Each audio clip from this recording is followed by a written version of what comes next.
revoici pour une nouvelle vidéo et aujourd'hui ça va être le premier update lecture de cet été 2016. Alors comme convenu dans la vidéo de présentation de ce projet de lecture d'été, je me suis munie donc de mon petit pot lecture d'été avec tous les petits papiers et tous les livres que j'ai lus. Et donc j'ai calculé le nombre de livres que j'ai lus, j'en ai lu 22. Du coup je vais faire 4 vidéos. Donc 4 updates lecture avec 2 vidéos de 6 livres et 2 vidéos de 5 livres. Pour faire donc un total de 4 updates lecture et les 22 lectures de cet été. Alors je vais essayer d'être bref mais clair dans mes explications parce que bon, parler de 6 livres dans une vidéo ça risque d'être long. Et mon but ce n'est pas de faire une vidéo d'un quart d'heure parce que je sais que beaucoup de gens n'ont pas vraiment des vidéos longues et moi non plus. Du coup on va commencer sans plus tarder et je vais piocher au hasard, hein. Je ne vois pas du tout, bon je vois les couleurs mais je vois pas du tout ce qui est marqué sur le petit papier quoi. Alors, on va en mélanger. Alors, premier petit papier. Alors, il s'agit de Caleb, le tome 1 de Mira El Joundir. Juste ici. Voilà. Alors, celui-ci, je l'ai lu sur mon téléphone parce que je n'avais pas d'autre choix en fait. Et il me faisait très envie. Et en plus, il faisait partie de ma palle e-book de cet été. Donc pour ce qui est de mon avis, ce premier tome a été un véritable coup de cœur. J'ai adoré être dans la peau d'un méchant entre guillemets. Et ce côté m'a beaucoup plu parce que en fait j'en ai un petit peu marre d'être dans la tête des gentils. Ou alors d'être dans la tête d'un gentil et d'être face à un méchant. Et le fait d'être dans la peau d'un méchant et de comprendre pourquoi il est comme ça et pourquoi il agit comme ça. Pourquoi il a de mauvaises actions, etc. J'ai trouvé vraiment ce principe vraiment super. Il s'est lu comme... il est passé comme une lettre à la poste. Voilà, il se lit vraiment très facilement. Les chapitres sont plutôt courts. Du coup, ça rend le livre vraiment très addictif. Je sais pas pourquoi je regarde là-bas, enfin bon. Et voilà, le personnage de Caleb est vraiment très travaillé. Il y a un certain côté psychologique vraiment très bien travaillé aussi du personnage. Donc ça, c'est vraiment beaucoup aimé. Et si d'ici quelques mois j'ai une liseuse, je pense que je me ferai la trilogie entière d'affilée, je pense, parce que cette série est vraiment très addictive et je comprends son succès et je comprends le succès qu'elle a eu. Ensuite, deuxième petit papier, donc deuxième livre.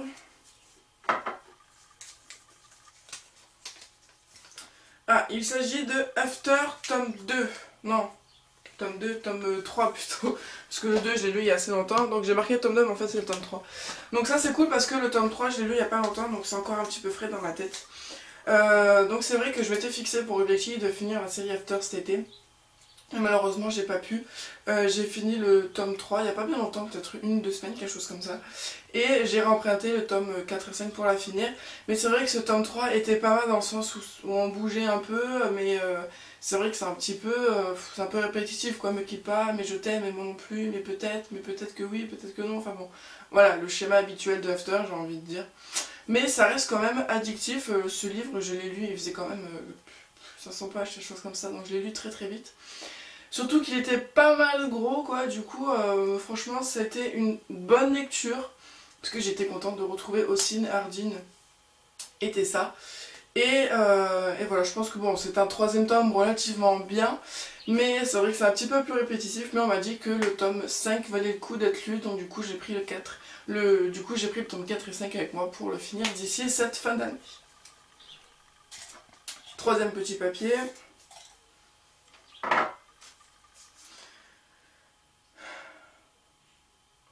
J'ai marqué After 3 2 fois. J'ai fait une connerie en fait, j'avais oublié que ce challenge avait commencé le 21 juin et que c'était tout à fait possible. Que j'ai lu le tome 2 fin juin et en fait, ironie du sort, je suis tombée sur After 3. Du coup on va parler du 2 hein, qui est juste ici. Donc pour ce tome 2, donc que j'ai dans la version poche, le troisième je l'avais emprunté du coup bon, je peux pas vraiment vous le présenter mais de toute façon je vous mettrai des couvertures hein, comme d'habitude. Enfin bref, pour ce tome 2 j'ai vraiment beaucoup aimé celui-ci particulièrement par rapport au tome 3 parce que j'ai trouvé donc après le tome 1 que la relation était un peu plus sérieuse entre Ardine et Tessa et ça c'était vachement bien après avoir lu le tome 1 où c'était un petit peu bordélique. Là c'était un petit peu plus concentré sur Ardine et Tessa. Il y a aussi beaucoup le personnage de Z que j'ai beaucoup aimé et qui des fois m'a fait un peu de peine et ça a été un petit peu mon personnage qui m'a rendu un peu triste. Là aussi il était relativement long, il faisait 900 pages et lui aussi je le lis d'une traite. Qu'est-ce que je pourrais dire d'autre? J'ai aussi beaucoup aimé la fin de ce tome 2, ce qui m'a précipité vers la bibliothèque et j'ai dû attendre un petit moment avant de pouvoir avoir le tome 3. Mais voilà, j'ai vraiment beaucoup aimé ce tome 2, un peu plus que le tome 1, même si le tome 1 est vraiment bien. Mais là, entre les trois, je pense que c'est celui qui m'a le plus émoustillé, on va dire ça comme ça. On va remélanger parce que bon, si je tombe sur After tome 1, je suis pas dans la merde. Donc, quatrième petit papier. Ah, ça c'est cool. Donc, nous sommes tombés sur le parfum de ce livre que nous avons aimé de Will Schwalbe. Donc, je vous mettrai une couverture ici. Ce livre est the coup de cœur de cet été en fait. Vraiment, c'était un livre que j'ai vraiment adoré. J'en pouvais plus. Enfin, il me faisait tellement ressortir de choses que je voulais le garder pour moi. Mais malheureusement, c'était un emprunt.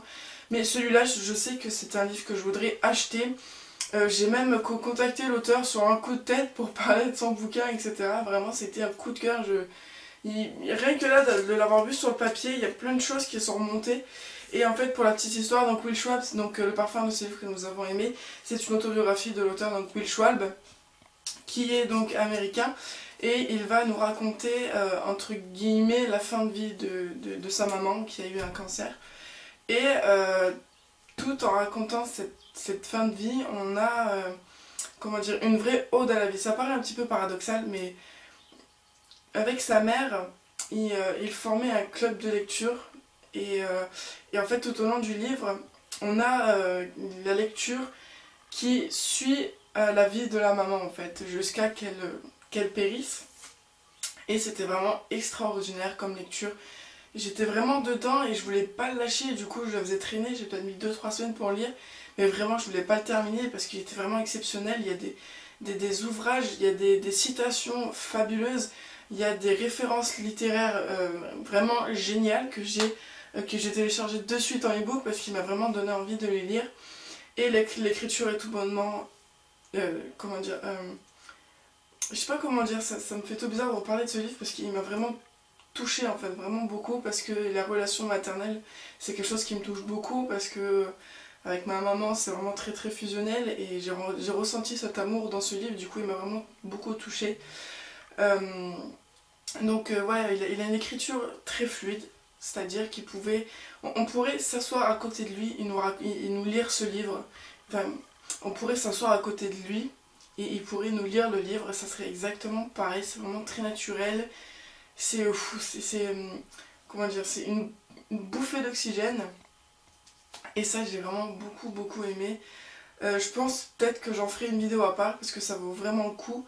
Là j'aurai pas le temps de le défendre comme il faut, mais vraiment il m'a fait ressentir quelque chose d'exceptionnel ce bouquin et je remercie encore 1000 fois Will Schwalbe qui a été extrêmement gentil de me répondre aussi. C'est pas donné à tout le monde. J'en ai d'ailleurs fait des posts et des posts sur Instagram en montrant les mails de Will Schwalbe. Mais voilà, vraiment ce livre est une vraie pépite d'or, je vous le dis. Il faut vraiment que vous vous plongez dedans, ça vous fera un bien fou quand vous serez pas bien ou que vous aurez besoin de réconfort. Voilà, ce livre est vraiment ce qu'il vous faut. Cinquième petit papier. Les Gardiens des Cités Perdues, tome 2. Alors pour moi, Les Gardiens des Cités Perdues, c'est un réel coup de cœur. Je sais pas pourquoi, moi et la fantasy, ça fait 36 des fois, mais là, cette saga de Shannon Messenger me fait rêver totalement. J'ai lu les 2 premiers tomes, ce deuxième tome est encore beaucoup mieux que le premier tome, bien que le premier tome était un coup de cœur. Le deuxième tome était vraiment extraordinaire, je me suis éclatée dedans, vraiment, j'étais comme une petite enfant. Je le lis comme du petit pain aussi, pourtant c'est des gros pavés, Les Gardiens des Cités Perdues. Et j'ai vraiment très hâte, faut vraiment que je me procure le tome 3 parce que sinon je vais péter un câble. Mais voilà, vraiment, si vous aimez la fantasy ou que vous voulez vous plonger pour la première fois dans la fantasy, je vous conseille fortement Les Gardiens de la Cité Perdue. Certes, c'est de la jeunesse, mais comme beaucoup d'œuvres jeunesse, ça parle des fois beaucoup plus aux adultes que aux jeunes. Donc voilà, je vous conseille fortement cette série qui est vraiment un énorme coup de cœur pour moi. Je pense que quand j'aurai fini cette série, je sais pas quand, faut que je me les procure, j'en ferai une vidéo spéciale série. Et ensuite, 6e livre. Les contes de Bédale le Barde. Alors ça, c'était juste une lecture obligatoire en tant que Potterhead. Je voulais attendre de le lire une fois que je l'aurai en papier, mais j'ai pas pu. Du coup, je l'ai lu en e-book et vraiment, j'ai vraiment adoré parce que bon, dans les Reliques de la Mort, quand Ron, Harry et Hermione vont chez Lovegood et qu'ils parlent des contes de Bédale le Barde, et ça faisait 36 000 fois que je voyais le film et j'avais jamais lu ces contes. Et là, c'est chose faite, cet été, je me suis plongée dedans. Et ces contes sont vraiment magiques, vraiment. Il faut vraiment que je me procure le livre parce qu'en plus, il est vraiment magnifique. Et pour ce qui est des contes, moi j'ai vraiment beaucoup aimé La Marmite Sauteuse. Et aussi bon, Les Reliques de la Mort aussi, comme beaucoup d'entre nous je pense. Donc voilà, ces deux contes sont mes préférés, bien que les deux autres soient aussi excellents. C'est du J.K. Rowling, c'est de l'univers Harry Potter entre guillemets, les contes qui ont bercé les jeunes sorciers durant leur enfance. Donc voilà, j'ai vraiment beaucoup aimé ces contes et si vous ne les avez pas encore lus, je vous conseille fortement de vous plonger dedans, ça vaut vraiment la chandelle. Un petit soir comme ça, vous ne savez pas trop quoi lire, vous avez un peu le blues, vous lisez un conte et voilà, vous êtes dedans et ça vous soulage, ça vous emmène ailleurs, voilà, c'est vraiment sublime. Et ensuite, dernier petit papier, donc le 6e de cette Black lecture, il s'agit de Maître du jeu de Karine Giebel qui est ici. Alors en fait, j'ai su que donc, Karine Giebel arrivait dans mon village, enfin qui allait faire des dédicaces. J'ai lu ce livre parce que j'ai su que l'auteur, donc Karine Giebel, allait venir faire une dédicace dans mon petit village. Et du coup, je me suis dit, il faudrait peut-être que je lise quelque chose d'elle pour avoir de quoi parler avec elle si j'ai l'occasion de lui parler en face. Et donc j'ai lu les deux nouvelles qui sont présentes dans ce petit livre, donc qui sont Post-Mortem et l'autre... J'aime... Donc j'ai lu ces deux nouvelles, donc Post-Mortem et J'aime votre peur, mais pas sous le format papier, sous format e-book parce qu'à ce moment-là j'avais que les e-books et c'est quand je suis allée à la dédicace que je me suis acheté le petit recueil de nouvelles avec une jolie petite dédicace. Voilà, donc pour moi en fait Karine Giebel a été celle qui m'a initiée au thriller et qui m'a rendu accro au thriller. Vraiment, je déconne pas, c'est vraiment quelque chose de dingue comme je suis devenue accro au thriller après avoir juste lu deux petites nouvelles de Karine Giebel qui m'ont totalement retourné la tête. Et après j'ai enchaîné avec du Stephen King et d'autres thrillers que j'ai vraiment beaucoup aimé. Donc pour moi, Karine Giebel est la précurseur du thriller. Pour moi, un mot précurseur à moi. Parce qu'il y a eu d'autres auteurs de thrillers avant elle, je l'accorde. Mais voilà, je vous conseille fortement, si vous voulez commencer les thrillers et que vous ne savez pas par quel auteur commencer, je vous conseille fortement de faire comme moi, donc de commencer par les petites nouvelles de Karine Giebel. Et après, vous serez mené comme moi à acheter tous ces bouquins en e-book qu'en papier, c'est ce que j'ai fait.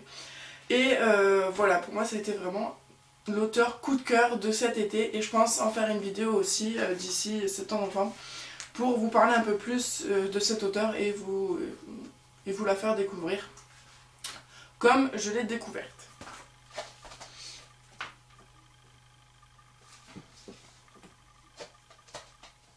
Donc voilà, cette première lecture est terminée. Je vous fais plein de bisous et je vous dis à bientôt sur la chaîne pour une nouvelle vidéo.